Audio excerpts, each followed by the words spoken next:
All right. Cool. All right. So I thought it might be a good topic for tonight to talk about carbs. So I know it's still the beginning of the year, so most people still are very much got into their goals. And I know this is about the time we like to try new protocols. So I thought let's talk about 5 signs that you actually need to be eating more carbs. So as of like the last, I'd say probably like 5+ years, when keto, paleo has really become a little more common, has like given carbohydrates kind of a bad rap. And I'm not here to like squash keto or paleo. I think those protocols have some value. I just think context is important. And so I think let's just start with, before we dive into, what are signs that you do need to be eating more carbohydrates, is let's start with the fact that not all carbs are created equal. Certainly, there are different types, right? So let's talk about the 2 types of carbohydrates here. Anything that's like highly processed, I certainly think that we definitely want to be cognizant of our intake of those types of carbohydrates, and these are things, when I say highly processed, that like they don't resemble their original state anymore. So, things like pastries and cookies and donuts and soda, pasta, sweets, breakfast cereals, those types of things have been really processed in order to create, the food product itself. There is no cookie tree. It's highly processed. And generally those types of food end up being very high in sugar, and mostly like processed grains. Okay. So that's one type of carbohydrate. And a lot of times we'll look at those really as like empty calories, meaning we'll get calories from them for sure, and a lot sometimes, but they don't have very much nutrition. So they're not really offering the body any of the like micronutrients, fiber, any of the like nutrients that we really do need for our health. So we would look at that, like I said, as like empty calories. We also look at those types of carbohydrates as causing usually rapid spikes in blood sugar. So that can be problematic for the many people who are, having some dysfunction with their blood sugar. So that's a highly processed carbohydrate. Certainly we should be cognizant of our intake of those. Those can be problematic when they are a high, percentage of our diet. But then we have carbohydrates that are like rich in all the things that we do need, right? Things like fiber, vitamins, minerals, plant compounds that actually we need and are beneficial to our health, right? So of course, this is like vegetables, fruit, legumes, root vegetables. Gosh, potatoes got a bad rap for a while even. So like starches, whole grains, that's a whole other type of carbohydrate. And so, when we're talking in this training, those are the types of carbohydrates really that we're talking about. And we should distinguish between the two. And the highly processed ones definitely we should be conscious of those, but we should have a very different outlook when it comes to carbohydrates that are unprocessed, that resemble their original state, and actually provide nutrients for us. So, one of the reasons like keto and paleo tend to be successful for people initially is because they do reduce those highly processed carbohydrates very easily, right? I mean, because if you're limiting your carbohydrates, well, you're limiting a whole category and it's taking out the highly processed. The problem becomes that it also limits the good stuff, the carbohydrates that we would want to include. And this is where it gets a little unsustainable for most people. It's not so much that we like can't resist the donut forever, which I think, that is hard for people to do. But when we're eliminating a whole group that actually does provide nutrition, then that can be problematic and very difficult to sustain. So let's just start with that. And then let's start with the premise that carbohydrates really are just a main source of energy, like period, for the body. We're made up of trillions of cells, and those cells run off of glucose. Glucose is really just the sugar that that our carbohydrates are broken down into. So whether that's a highly processed carbohydrate or a strawberry, that's going to break down into sugar, and then the body uses that as fuel. The brain itself, its primary source of fuel is carbohydrate as well. So anytime like you have felt hangry, so like really hungry and like you can't focus and like your emotions are kind of all over the place and you like just need to get food, it's because your brain has limited fuel coming in. And it's kind of like when your car starts running out of gas, it starts sputtering, right? And unfortunately, I've had the pleasure of running out of gas and like just, yep, it doesn't work anymore. So kind of the same idea is happening when we're feeling like that. Now, I want to start too by saying like everybody's needs are unique. I will never be somebody who gives just a black and white answer or a panacea, like everybody should have X amount. I think it's really important that we understand we're all unique. We're all going to bring different things to the table. And that there's three things that we're going to look at in terms of like, what are your needs? And so that's going to be your activity level, your stress level, and then your metabolic health. So we'll talk about more about those towards the end. Okay. So with that, we distinguish between the two types of carbohydrates. Our focus is going to be on the carbohydrates we would want to include. Let's talk about signs that you should be including more, that maybe the body is needing more carbohydrate in order to run optimally. So number one sign is constant cravings, especially for carbohydrates. Remember, carbohydrates are a source of fuel, a very quick source of fuel, meaning the body can break down food quickly in order to extract that sugar, glucose, right? And then use that. So when we're having constant cravings, it could be, I'm not saying that every craving means that carbs, you're not bringing in enough carbs, but certainly it could be, right? If the fuel tank is low, it's kind of like the little, your little gas sign coming on in the car to like tell you like, hey, like you need gas soon. That's what cravings could be a sign of, because the body's basically just sensing that there's low energy, right? The body really works on these negative feedback loops where it's always kind of like sending out sensors to figure out like, what do we need? And it's working off of that to like then prompt you to do what it needs, right? Whether that's get more sleep or eat more food, or in this case, eat more carbs. So it's certainly a possibility that if you're having constant cravings for carbohydrates specifically, that really is just a sign of just like low energy in the body because you're not taking in enough in the first place. Now, a little caveat here that if a big part of your diet is made up of highly processed carbohydrates, well, those can be addictive. And so the craving could be from that, just because that type of food tends to be addictive. It also doesn't provide long lasting energy, right? It's like a donut, is going to leave you hungry again very soon afterwards because there was not a lot of nutrition. There's not a lot of fiber, right? It's just a ton of calories really quickly, usually low blood sugar after that. And so we have to be careful that, it's possible you are taking in enough, but not enough of the right kind. So constant cravings, take a look at, are you craving a lot of carbohydrate? Because it just might be a sign that the body's just running kind of on empty. Second, look at your workouts. If you're somebody who does work out and works out intensely, well, if you're feeling like you're struggling through your workouts, you're feeling like you're kind of like running out of gas, like you just don't have enough in you to make it through. Well, kind of along the same lines, that might be because there's just not enough energy within the body to get you through that activity. So when we have carbohydrates, like I said, it breaks down into sugar. We call that glucose in the body.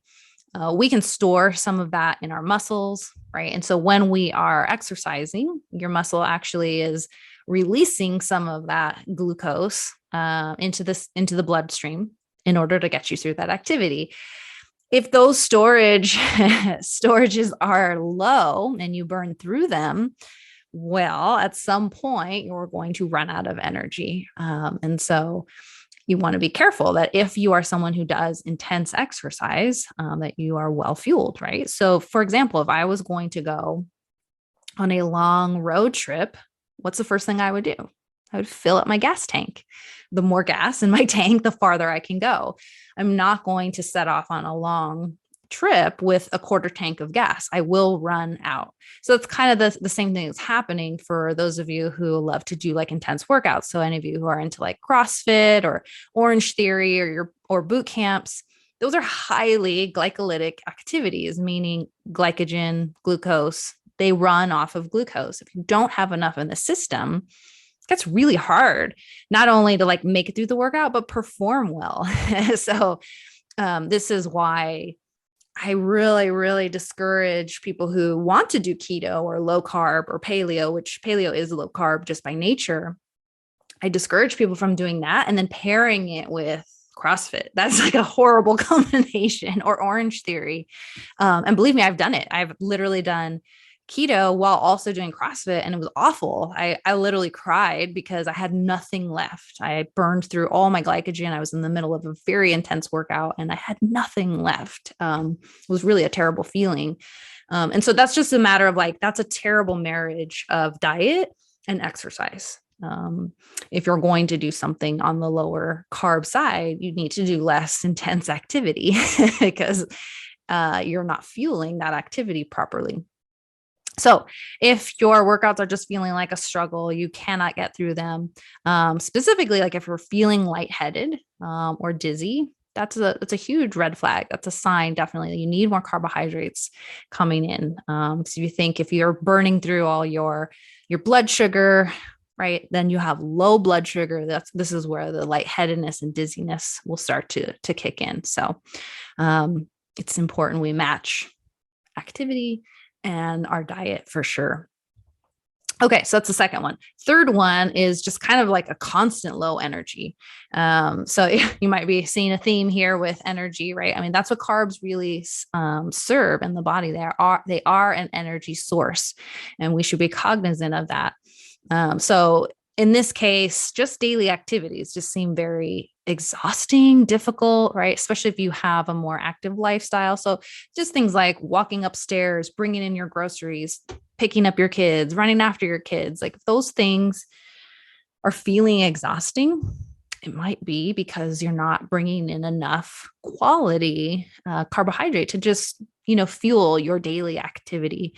And that can feel like a terrible feeling to not, have what you need just to make it through the day. So definitely you might want to look at, well, how much carbohydrate am I, bringing in? Fourth sign that you need more carbs in your life, brain fog. So that actually goes back, in the beginning where I was talking about how when you feel hangry, that's just that's low blood sugar, right? There's a low amounts of energy. And so of course the brain is going to feel a little fuzzy. It's going to be more difficult to focus. And in fact, a lot of times we get very focused on food at those moments, like just give me food. And that's on purpose. Your body wants energy coming in order for you to function properly. And so it's like, I got to get this person to eat. So it's going to help. It's going to like create this fixation on food in order to make that happen. So if you're ever feeling like it's really hard to focus and you just can't really, make sure that you're getting done what you need to get done, then it's a possibility more carbohydrates need to come in. Now, I know the keto camp likes to proclaim you can run off of ketones, and you can. I am not saying you cannot. Definitely the brain can. So once the body is out of glucose, it will start running off of ketones. It's a really difficult conversion. And so yes, the body can do that. But getting that conversion started can be difficult. And then once you're there, you got to kind of stay there. You have to, limit your carbohydrate to stay within that like range. And that's where the unsustainable part comes into place, is that people can't stay there long term. And it gets very difficult for the body to be kind of like switching in and out of these states. You really have to train the body to be able to do that. And so for most people, that's just a lot of work. It's expensive to test yourself to make sure, you are in ketosis. I've done it all. I've done the like finger pricks to like look at my blood sugar. I've worn a continuous glucose monitor. Super interesting in terms of data and watching my blood sugar, but unsustainable. I can't do that forever. And it was very expensive.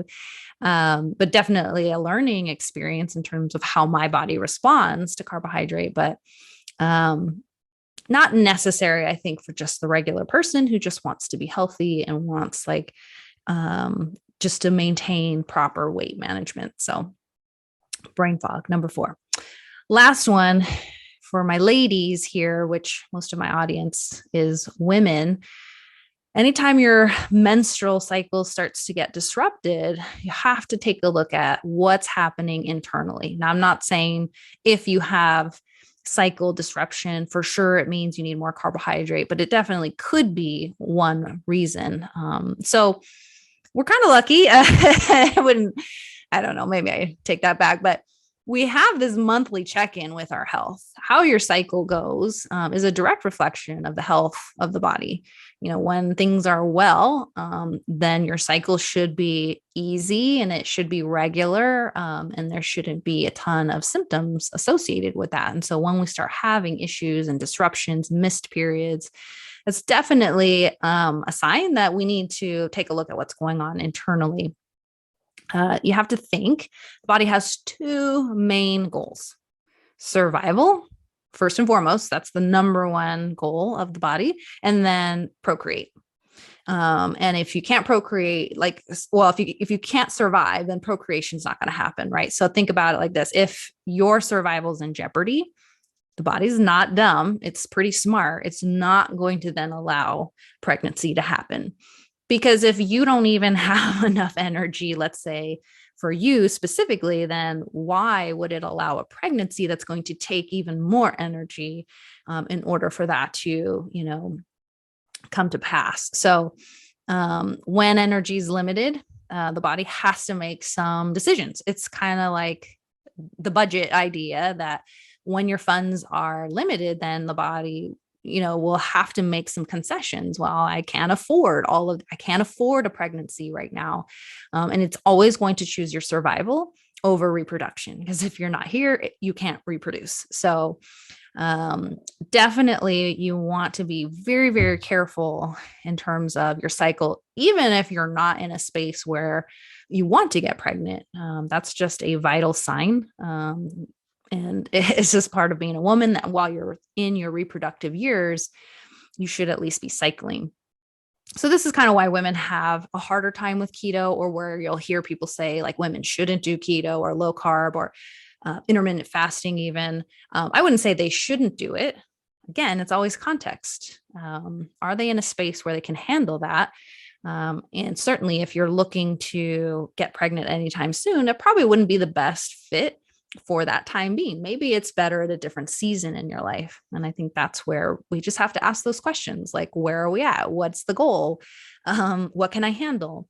What's best for me at this place and this point in my life? So certainly I will say women are much more sensitive to those types of protocols: keto, low carb, paleo, intermittent fasting, because we have the ability to carry a pregnancy to term. Men don't have that capability, and so they are less sensitive to those. And this is why they tend to do much better. There's just less stress put on the system because that's not a possibility for them. So certainly if you are having any disruptions, I would take a look at carbohydrate intake as one possible reason why cycle might be disrupted. There's obviously a lot of other reasons and things that can go into that. So I'm not saying carbohydrates are the only reason, but they could be one. So we definitely would want to look at that. So, okay. So there's 5 signs that you may need some more carbohydrates in your life. So the next logical question is, well, how much do I need? And so if you know me, I'm not going to give you an easy answer. And again, context matters. But I will give some guidelines in terms of like, well, what should you consider in terms of how much carbohydrate you should be taking in? So number one, what's your activity level? A sedentary person is definitely going to require less carbohydrate than a highly active person. So, what is your activity level currently? Obviously, the more active, the more carbohydrate. The less active, well, then maybe a lower carbohydrate protocol could work for you if you're not doing highly intense activity or you're just not an active person. So that's number one. You want your fuel source to match your activity. Two, what's your stress level like? People often overlook this piece, but when you're stressed, that means cortisol is high, and cortisol and insulin actually have a very antagonistic relationship. So, for example, when cortisol is high, it does not allow insulin basically to be high, which can be problematic. Because if you have cortisol elevated a lot of the time, and insulin is not really allowed to do its job, meaning shuttle glucose, into the cells, you can end up pre-diabetic or diabetic with just this high level of blood sugar that's just hanging out in the bloodstream because insulin's not allowed to do its job. On the other hand, you can see it as insulin or carbohydrates, which when we eat carbohydrates, like I said, that breaks down into sugar. Insulin then helps shuttle that sugar into our cells. Well, it lowers cortisol because, again, they're antagonistic. So what does that mean? So for those of you who love to do intense workouts, you need carbohydrate afterwards to bring down cortisol. High intense CrossFit, Orange Theory, that's a stress on the body, and that can be a good stress in context. But you want to shut off that cortisol. You want to bring the body back down to what we call a parasympathetic state, a relaxed state. And we can do that with carbohydrate. Think about the extreme versions, like after Thanksgiving, you get what? Tired. And that's really from an overdose of carbohydrate, but you have experienced that relaxing, that bringing down of that stress state from a meal. I would not suggest that amount of carbohydrate. We tend to way overdo the carbohydrates at Thanksgiving, but you have experienced that, right? And so after an intense workout, we want some carbohydrate to come in and help the nervous system relax, bring down cortisol. And so all that to say, if you are a highly stressed person, then you may want to include more carbohydrate to help regulate your nervous system. High cortisol is going to wreak havoc on your sleep, just your sleep wake patterns. Obviously, weight gain becomes an issue because insulin doesn't allow sugar to get into your cells. And so there's kind of a cascade of issues that are happening there. So again, high activity, high stress, you may need more carbohydrate in order to combat those things. Okay. And then the third thing you'd want to look at is your health status. So I said metabolic capacity there. So like, are you diabetic? Are you pre-diabetic? Because of course, in that case, then we do need to be conscious about our carbohydrate intake.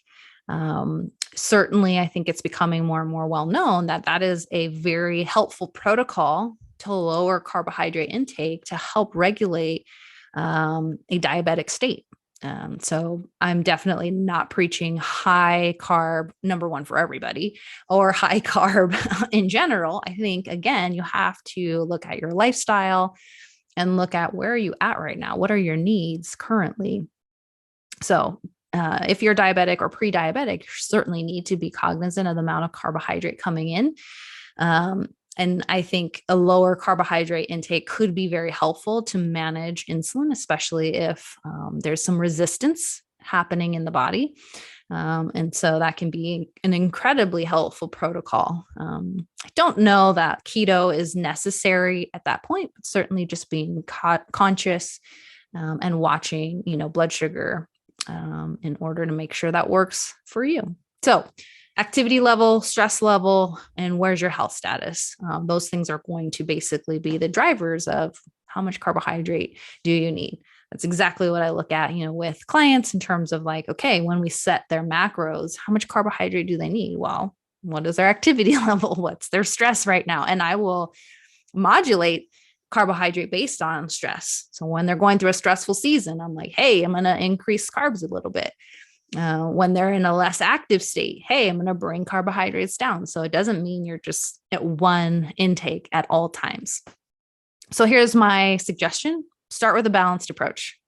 33, 33, 33, meaning like 33% carbs, 33% protein, 33% fat. Just balance it out and see how you feel. And then you can go ahead and experiment with higher protein. Sorry, I always want to talk about protein, higher carbohydrate if you're highly active or you're just feeling some of those symptoms that I listed earlier, or lower if possibly metabolic dysfunction is happening. And you can kind of go ahead and use those as a barometer. And I would just experiment because we're all unique and we all have different needs. So certainly you will have to experiment with what works, what feels good. And you should not be feeling the low energy, the brain fog, right? Just not being able to like get through workouts, cravings. Those are definite signs that there's some dysfunction happening inside. Of course, if you ever need help, you hire a coach, right? Who can walk you through that process and help you experiment with, what's an appropriate amount for you. So that's all I got for you guys tonight. I hope that was helpful, especially just in this, there's so much confusion, I think, over nutrition and then like these specific protocols. Well, it worked for so-and-so and they lost all this weight, or, they reversed this with that. And I think those are great, one-off stories, but what about you specifically? So never lose sight of your own context, be conscious of what you bring to the table and how does that work for you. So if you guys ever have questions, please reach out. I'm super happy to help. Message me, and I can kind of guide you in the right direction. So, all right.